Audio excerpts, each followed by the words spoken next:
കേരളത്തിന്റെ ഗതാഗത രംഗത്ത് കുതിച്ചുചാട്ടം ഉണ്ടാക്കാൻ പോകുന്ന കാസർഗോഡ് തിരുവനന്തപുരം ദേശീയപാത 66 നിർമ്മാണം അന്തിമഘട്ടത്തിൽ എത്തി നിൽക്കുകയാണ്. 100 കിലോമീറ്ററാകും പരമാവധി വേഗപരിധി. പക്ഷേ ഇതിനിടയിൽ പലതരത്തിലുള്ള പരാതികൾ ഉയരുന്നുണ്ട്. മലപ്പുറത്തെത്തിയാൽ ദേശീയപാതയിൽ സ്ഥാപിച്ചിരിക്കുന്ന സൈൻ ബോർഡുകളിൽ വ്യാപക തെറ്റുകൾ ഉണ്ട് എന്നാണ് പരാതി. ഹിന്ദിയിൽ എഴുതിയ ബോർഡുകളിലാണ് അക്ഷരത്തെറ്റുകൾ. വഴിതെറ്റാതിരിക്കാൻ സ്ഥാപിച്ച ബോർഡുകൾ വായിച്ച് യാത്രക്കാർ വഴിതെറ്റിപ്പോകുന്ന സാഹചര്യമെന്ന ആക്ഷേപമാണ് ഇപ്പോൾ ഉയരുന്നത്. ഹിന്ദി മാത്രം ആശ്രയിച്ചു വരുന്ന യാത്രക്കാർ ദേശീയപാതയിൽ പ്രവേശിച്ചാൽ വഴിതെറ്റുമെന്ന് ഉറപ്പാണ്. കാരണം വഴിതെറ്റാതിരിക്കാൻ സ്ഥാപിച്ചിരിക്കുന്ന സൈൻ ബോർഡുകളിൽ അത്രമാത്രം തെറ്റുകളുണ്ട്.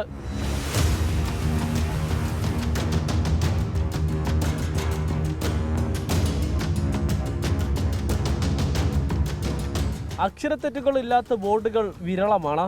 ഇംഗ്ലീഷിലും മലയാളത്തിലും എഴുതിയ സ്ഥലനാമങ്ങളിൽ തെറ്റില്ല. എന്നാൽ ഹിന്ദിയിൽ എഴുതിയതിൽ മാത്രമാണ് പ്രശ്നങ്ങൾ. കാടാമ്പുഴ എന്നത് ഹിന്ദിയിൽ എഴുതിയപ്പോൾ കദംപുച്ച എന്നും ആദവനാട് എന്നത് അടുവനാട് എന്നാണ് എഴുതിയത്. കോഴിക്കോടാകട്ടെ കോച്ചിക്കോട് എന്നാണ് എഴുതിയത്. രണ്ടത്താണി എന്നത് രഥാന്തനി എന്നാണ് ഹിന്ദിയിൽ എഴുതിയത്. ഞാൻ വളാഞ്ചേരി മുതൽ മീഞ്ചന്ത് ആർട്സ് കോളേജ് വരെ 5 ദിവസമായി യാത്ര ചെയ്തു. 90% സൈൻ ബോർഡുകളിലും ഹിന്ദി എഴുതിയിരിക്കുന്നത് തെറ്റായ രീതിയിലാണ്. പ്രത്യേകിച്ച് എനിക്ക് തോന്നുന്നു ഏതൊരു ഗൂഗിൾ ട്രാൻസ്ലേഷൻ വഴിയോ അല്ലെങ്കിൽ ഏതൊരു ആപ്പ് ഉപയോഗിച്ചിട്ടാണ്. ഇതര സംസ്ഥാന തൊഴിലാളികൾ മറ്റ് ഹിന്ദി മാത്രം ഡിപ്പെൻഡ് ചെയ്യുന്ന ഒരുപാട് ആളുകളുണ്ട്.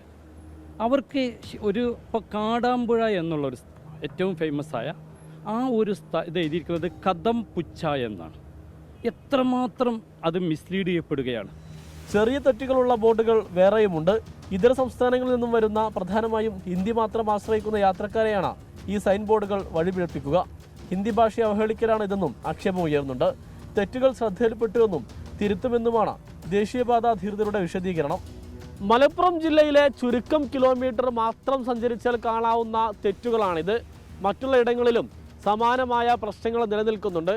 ഇത്തരം തെറ്റായ ബോർഡുകൾ നീക്കി പുതിയത് സ്ഥാപിക്കണമെന്നുള്ളതാണ് ഉയരുന്ന ആവശ്യം.